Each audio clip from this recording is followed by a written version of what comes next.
Bonsoir à tous, merci d'être au rendez-vous pour une nouvelle édition. Voici les titres de votre journal. Monaco se joint à l'appel de la communauté internationale. Hier, son Altesse Sérénissime, le prince Albert II, a dévoilé son plan de solidarité pour venir en aide aux réfugiés ukrainiens. Le ministre d'État a apporté plus de détails aujourd'hui dans les colonnes de Monaco Matin. Nous y revenons dans quelques instants. Puis nous recevrons Marina Cessac, haut-commissaire à la protection des droits, des libertés et à la médiation. Elle nous parlera du rôle et des missions de cette entité publique et indépendante.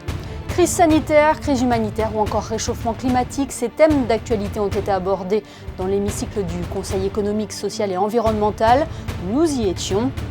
Il est à la tête de Maya Collection qui comprend notamment le Maya B, le Maya Ja, deux enseignes bien connues à Monaco. L'une d'entre elles va s'exporter à Dubaï. Richard Maria nous dévoilera les ambitions du groupe. Et puis Jean-Luc Lemoine était à l'affiche des Sérénissimes de l'humour hier soir pour présenter son tout dernier spectacle, Brut. Nous l'avons rencontré. L'actualité est dominée ce soir une nouvelle fois par la guerre en Ukraine. Comme l'a précisé hier le prince souverain dans son allocution, 3 millions d'Ukrainiens ont dû quitter leur pays et beaucoup d'autres cherchent encore à fuir. Bonsoir Frédéric Hélion, vous avez des précisions à nous apporter concernant le dispositif mis en place à Monaco. Bonsoir Émilie, effectivement, dans une allocution diffusée sur notre chaîne, le prince Albert II a affirmé souhaiter que la principauté prenne toute sa part dans l'effort extraordinaire de solidarité internationale. Le souverain ajoute « Nous participerons donc à cet élan, à notre mesure et avec les moyens qui sont les nôtres ». Dans une interview accordée à nos confrères de Monaco Matin, le ministre d'État Pierre Dartout détaille les mesures prises par la principauté avec la mise en place d'une cellule interministérielle pour coordonner l'aide gouvernementale avec le soutien de la Croix-Rouge monégasque.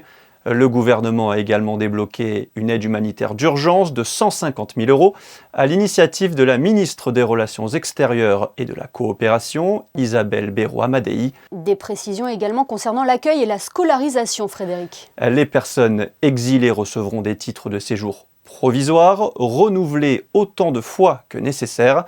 Chaque famille pourra bénéficier d'une aide financière de 15 € par jour et par personne, avec des tickets services pour pouvoir acheter de quoi se nourrir. Des places seront libérées pour accueillir les enfants dans des écoles avec des stages d'adaptation et des cours de français. Une cellule de soutien psychologique sera mise en place, ainsi qu'une autre pour favoriser la recherche d'emploi. Enfin, la principauté, qui a un problème de capacité et de volume d'accueil, va travailler en étroite collaboration avec la préfecture des Alpes-Maritimes pour trouver des solutions de logement. La compagnie des ballets de Monte-Carlo vient en aide également aux victimes du conflit, un conflit qu'elle condamne fermement. Jean-Christophe Maillot, le directeur des ballets de Monte-Carlo, a informé Vladimir Ourine, directeur du Bolchoï, qu'il suspendait les droits de présentation de son ballet à la Mégère apprivoisée. Les danseurs et membres des ballets ont aussi offert de la nourriture, des produits d'hygiène pour bébés et des médicaments qui ont été acheminés à la frontière ukrainienne. Un jeune danseur ukrainien de 15 ans a été accueilli au sein de la compagnie après avoir fui son pays. Et enfin, l'intégralité de la recette de la première Deuil pour œil sera reversée à la Croix-Rouge. Le spectacle aura lieu le 28 avril au Grimaldi Forum. Merci Frédéric. Parlons à présent de cette entité publique et indépendante. Le Haut-Commissariat à la protection des droits, des libertés et à la médiation a été créé en 2013. Après 8 ans de mandat, Anne Eastwood vient de passer le relais à Marina Cessac, anciennement inspecteur général de l'administration. Elle est avec nous ce soir. Bonsoir Marina Cessac. Bonsoir. Pouvez-vous tout d'abord nous rappeler le rôle du Haut-Commissariat à la protection des droits, des libertés et à la médiation ? Le rôle du Haut-Commissariat et de manière générale de contribuer au respect de l'état de droit en principauté. D'abord en jouant un rôle de médiateur entre les administrés et les personnes à Monaco qui pourraient avoir des difficultés dans le cadre de procédures administratives. Mais également un rôle de défenseur des droits et notamment en matière de lutte contre les discriminations. Également un rôle en lien avec les autres institutions de la principauté pour participer notamment à l'élaboration de textes de loi ou de la mise en œuvre de certaines politiques.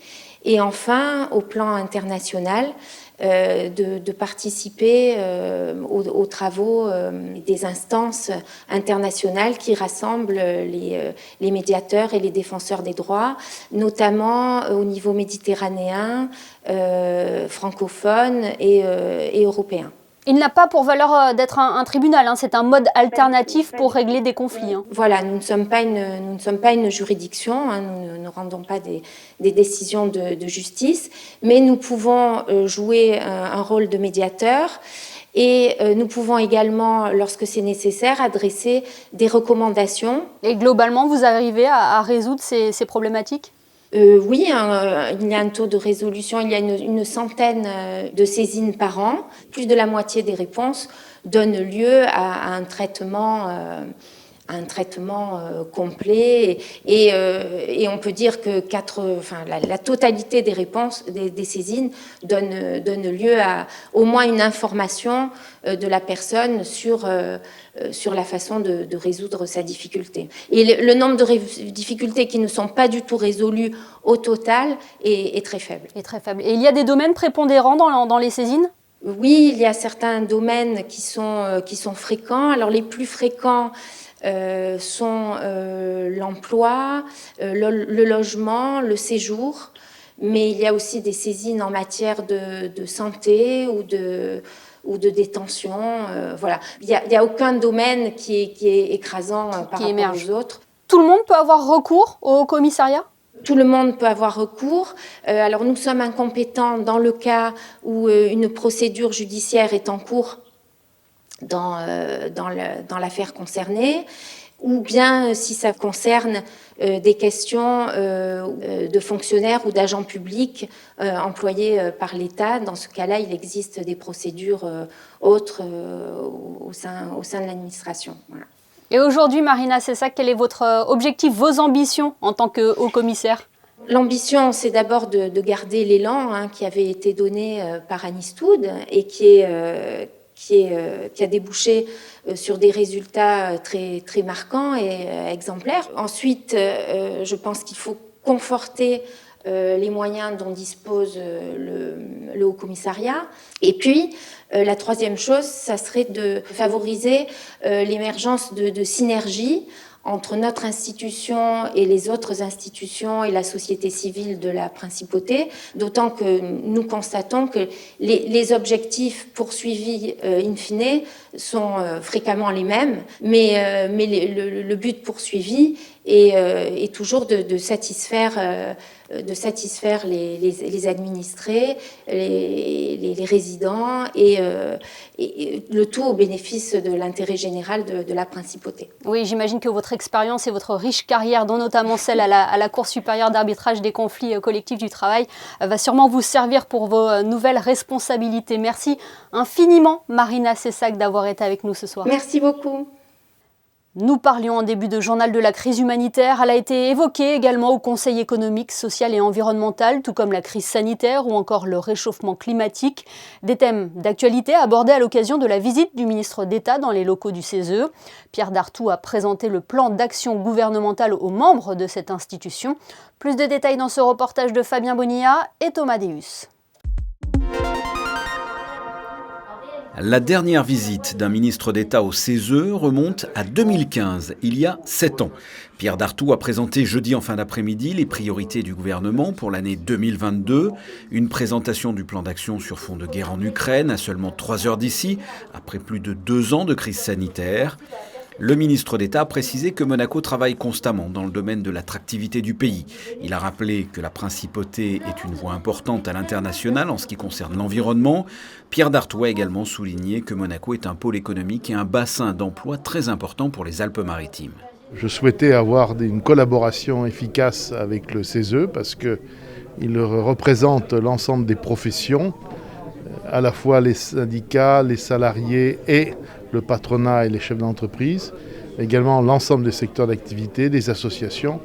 Et c'est toujours très utile pour nous d'avoir les propositions, les avis de cet organisme qui a une composition extrêmement diversifiée. Le Conseil économique, social et environnemental existe depuis 1945. Il est composé de 36 membres. Un tiers représente les salariés, un tiers le patronat et un tiers le gouvernement. Le CESE transmet régulièrement à l'État des vœux sur des problèmes, entre autres sociaux, financiers, touristiques, commerciaux ou encore par exemple environnementaux. En faisant un historique sur tous les vœux qui ont été votés depuis l'origine, en fait, on se rend compte que la plupart des vœux sont aujourd'hui mis en application. On rassemble des personnes qui sont le terrain de la principauté, qui sont dans la vie économique. Donc les vœux qui sont formulés par notre Assemblée, souvent, sont des vœux de bon sens. Et quand il y a des propositions de bon sens, le gouvernement choisit de les mettre en application. La présentation du ministre d'État suivie de questions-réponses a duré près de 2 heures. Pierre Dartout a précisé qu'il souhaitait dans l'avenir se retrouver à nouveau devant les membres du Conseil économique, social et environnemental. La transition numérique poursuit son chemin. La direction du travail vient de mettre en place un outil permettant de faciliter la prise de rendez-vous. Ce téléservice est simple, fonctionnel et offre la possibilité d'obtenir rapidement un entretien. Les détails de Magali Imperti, directeur adjoint du travail, au micro de Julia Vial. Nous avons mis en place avec la direction des services numériques un nouvel outil de prise de rendez-vous en ligne pour nos usagers. Donc cet outil s'adresse aussi bien aux demandeurs d'emploi qu'aux salariés et aux employeurs monégasques. Cet outil de prise de rendez-vous permet donc à nos usagers d'aller sur une plateforme, de prendre un rendez-vous en ligne et de choisir entre soit un rendez-vous physique, donc ils peuvent venir directement dans les locaux de la direction du travail, mais ils peuvent également choisir un rendez-vous par visioconférence, donc de façon dématérialisée ou même par téléphone. Ce qui est important pour la direction du travail, c'est cette proximité avec nos usagers et c'est un pas de plus finalement vers cette proximité. C'est un pas vers la modernisation du fonctionnement de la direction du travail, puisque les gens n'ont plus besoin de téléphoner ou d'attendre que la ligne soit disponible, puisque nous avons quand même beaucoup d'appels. Donc depuis chez soi ou depuis un smartphone, on peut directement prendre rendez-vous sans forcément perdre de temps au téléphone. Voilà pour ce nouveau téléservice proposé par la direction du travail. Football à présent, pas de miracle pour l'AS Monaco en Europa League. L'aventure se termine aux portes des quarts de finale, Frédéric Elion.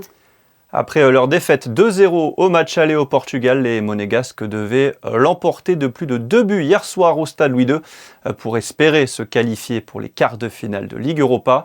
Les joueurs de Philippe Clément n'ont jamais réussi à emballer la rencontre et encaissent un but dès la 19e minute.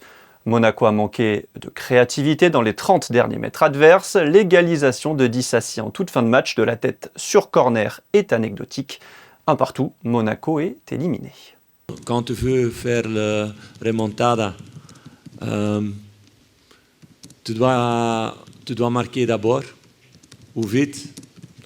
Nous n'avons pas fait ça. Après le 0-1, le niveau est tombé avec des hauts et des bas, avec des occasions, mais pas des buts.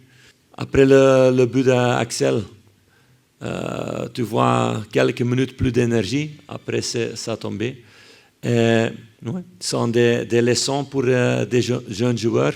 Et la fin de saison monégasque ne sera donc plus rythmée que par le championnat. L'ASM, 8e avec 41 points, possède 6 longueurs de retard sur la 5e place et 9 sur le podium. Oui, on précise que malgré une saison en demi-teinte, les Monégasques Aurélien Tchouaméni et Wissam Ben Yedder ont été sélectionnés par Didier Deschamps pour les 2 prochains matchs de l'équipe de France. Sofiane Diop et Benoît Badiachil ont eux été aussi convoqués avec les espoirs. Mayabé, Mayadja, 2 restaurants que vous connaissez peut-être en principauté, 2 enseignes monégasques qui font le bonheur de leurs fondateurs, si bien que leur succès amène l'un des 2 restaurants à exporter son savoir-faire.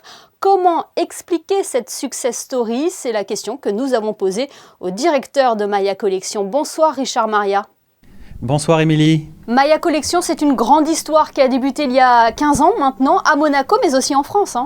Tout à fait. Nous avons les établissements à Monaco que vous connaissez, Mayabé, Mayadja, Mayamia. Nous nous sommes étendus à la montagne avec le refuge de l'Atrée, qui est un refuge très particulier, un véritable cocon. Et le dernier né est le Maya Altitude, qui est un restaurant d'altitude situé à 2300 mètres d'altitude. Comment vous est venue l'idée d'apporter ces nouvelles atmosphères en principauté ? Oh là, c'est toute une histoire qui a débuté il y a 15 ans. Elle est née d'une passion du propriétaire qui a souhaité amener en principauté un nouvel élan gastronomique qui a commencé avec le japonais et le thaï au mayabé. D'ailleurs, le mayabé, comme vous venez de dire, à 15 ans, nous allons fêter au mois de mai le 1 000e couvert. Ensuite, de cette passion est arrivé le Mayaja, un très joli restaurant méditerranéen et oriental, où Mustapha œuvre magnifiquement avec les épices. Et ensuite, il y a eu le Maya Mia en principauté, restaurant trattoria italienne.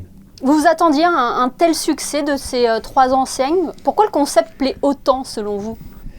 Alors, en fait, tout est dans le détail. En fait, nous apportons une attention particulière sur chaque détail. C'est notre quotidien.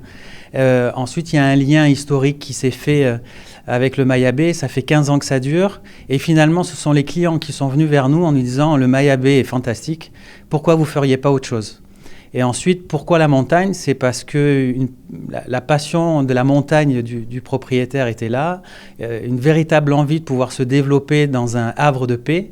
Le refuge de la Trée est né, c'est un endroit magique. D'ailleurs, le chef, si vous allez y résider ou y loger, le chef vous demandera au quotidien ce que vous voulez manger en fonction de vos envies, en fonction de vos goûts. Et voilà, donc c'est une passion qui est liée, j'allais dire, entre mer et montagne. Tout avance magnifiquement dans une très belle atmosphère. Puis il y a le dépaysement également, hein, Richard Maria. Complètement, tout à fait. Le dépaysement dans tous nos restaurants, la décoration qui a été faite par Sylvestre Morigneux est magnifiquement faite. L'objectif, c'est de se dépayser à la fois dans le décor, à la fois dans l'assiette. Gustativement, on essaye de créer une émotion lorsque vous venez dans un établissement. Créer une émotion, c'est quoi? C'est au toucher, au regard, gustativement, olfactivement parlant, on cherche une émotion, on cherche à créer quelque chose de différent. Et maintenant, votre savoir-faire, vous décidez de le développer à l'international? Là, c'est dans la même lignée. En fait, les clients nous ont sollicités pour ouvrir d'autres établissements. Et bien là, ce sont les clients qui nous ont sollicités pour ouvrir des établissements à l'étranger. Dubaï, c'est une très belle destination, tout le monde y est. On fait partie des marques en principauté que je ne citerai pas, mais qui nous développons à l'étranger parce qu'il y a un véritable savoir-faire en principauté. Et là, on ouvre 700 mètres carrés au Jumeirah Al Nassen, une capacité de 600 couverts par jour, au pied du lagon des Tortues. C'est un véritable... c'est notre première franchise. Il y en a d'autres qui arrivent derrière. Il y a une réelle volonté de se développer à l'étranger. Et la crise sanitaire ne vous a pas freiné dans tout ce développement? Non, la crise sanitaire a eu un impact, bien évidemment, comme tout le monde, mais nous avons créé de nouveaux produits. On parle du Maya Delivery. En fait, aujourd'hui, vous pouvez commander toute la nourriture des différents établissements de la Principauté. On vous livre. Donc ça a été développé grâce à la crise sanitaire. Et les modes de consommation ont un petit peu évolué, mais il y a toujours cette envie de la part des clients de découvrir et surtout se dépayser. Et Dubaï, donc, n'est pas la seule étape? Non, Dubaï n'est pas la seule étape. C'est le début d'une grande aventure. En objectif, nous avons Londres, nous avons New York, Miami, nous avons Riyad et beaucoup d'autres destinations. Maya Collection, donc, il y a de grandes ambitions. Merci infiniment, Richard Maria, d'avoir été avec nous ce soir. Merci. On rejoint Frédéric Hélion pour un dernier point sur l'actualité. Frédéric, nous avons appris le décès de Claude Rosticher. L'ancien directeur honoraire de l'École supérieure d'art plastique s'est éteint avant-hier. Peintre emblématique de la Principauté, Claude Rosticher était passionné par la nature qui a inspiré l'ensemble de ses œuvres. Parallèlement à son parcours artistique, il a dirigé le pavillon Bozio pendant près de 20 ans et s'était battu pour la reconnaissance officielle de l'établissement par le ministère français de la Culture. Un mot à présent sur cette exposition à la galerie AIAP. Spring is back. Venez découvrir les tableaux de Jean-François Gauthier à la galerie située au 10 quai Antoine Ier. Une exposition riche en couleurs avec comme thème principal la nature à découvrir tous les jours de 14h à 19h jusqu'au 27 mars. On passe à cet événement organisé par la Jeune Chambre économique de Monaco. La JCE proposait hier soir au Méridien une soirée, un mentoring destiné aux jeunes entrepreneurs, cadres ou salariés de la Principauté. Le mentorat est une méthode solidaire et bénévole d'apprentissage et permet de partager ses connaissances et compétences. 2 sessions sont prévues par an. Et on termine, Frédéric, par de nouvelles célébrations pour la Saint-Patrick. La mairie de Monaco a organisé une soirée pour célébrer la Saint-Patrick hier soir au marché de la Condamine. Une halle décorée aux couleurs de l'Irlande, des plats et boissons typiques du pays, une vraie ambiance celte en plein cœur de la principauté. Et après Patrick Timsit et Caroline Vigneault, c'était au tour de Jean-Luc Lemoine d'être sur la scène du Grimaldi Forum pour les Sérénissimes de l'humour. Le chroniqueur et humoriste y a présenté son tout dernier spectacle brut, sans concession, sans tabou et sans filtre. Anaïs Rieu l'a rencontré. C'est un spectacle très incorrect, très impoli, très libérateur surtout. J'aborde tous les sujets qui font l'actualité, c'est un spectacle très mouvant. L'idée c'est de s'amuser avec toutes les choses qui nous sont interdites aujourd'hui et puis passer un bon moment vraiment, mais vraiment dans la correction. Brut, parce qu'il n'y a pas d'artifice dans ce spectacle, il n'y a pas d'effet lumière, il y a une belle lumière, mais le propos, c'est ça qui est le plus important. Et puis aussi, il n'y a pas de politesse, il n'y a pas d'introduction. Là, je ne peux pas trop en dévoiler, je ne peux pas spoiler, mais je saute du coq à l'âne entre les sujets et il y a une construction qui est très particulière. Je mets les pieds dans le plat à chaque fois. Je traite les sujets sensibles, mais sans prendre de gants. Et les gens qui m'ont connu uniquement à la télévision vont être très surpris parce que j'ai une liberté de ton que je n'ai pas à la télé, parce que déjà c'est impossible de la voir.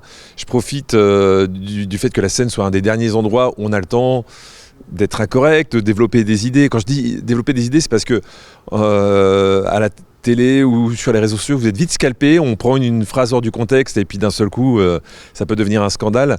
Là, je profite de la liberté d'expression qui m'est offerte sur scène. Et demain, nous reviendrons sur le plateau multi-artistes qui rassemblait notamment Jérémy Crédville. Avant de refermer ce journal, jetons un coup d'œil sur vos prévisions météo. Quel temps fera-t-il ce week-end, Frédéric ? Le ciel sera encore bien couvert samedi matin, mais les nuages se dissiperont dans l'après-midi pour laisser enfin réapparaître le soleil. Le vent soufflera toujours assez fort, les températures seront comprises entre 8 et 15 degrés. Samedi 19 mars, nous fêterons les Joseph. Merci Frédéric et merci à vous de nous être fidèles chaque soir sur Monaco Info. Alors que la solidarité internationale s'organise autour du peuple ukrainien, nos photos de fin de JT ce soir reviennent sur l'action de la principauté au bénéfice des populations les plus vulnérables. Nous en parlerons demain à l'occasion de la réunion des OSI monégasques. Excellente soirée à tous et à demain sur Monaco Info.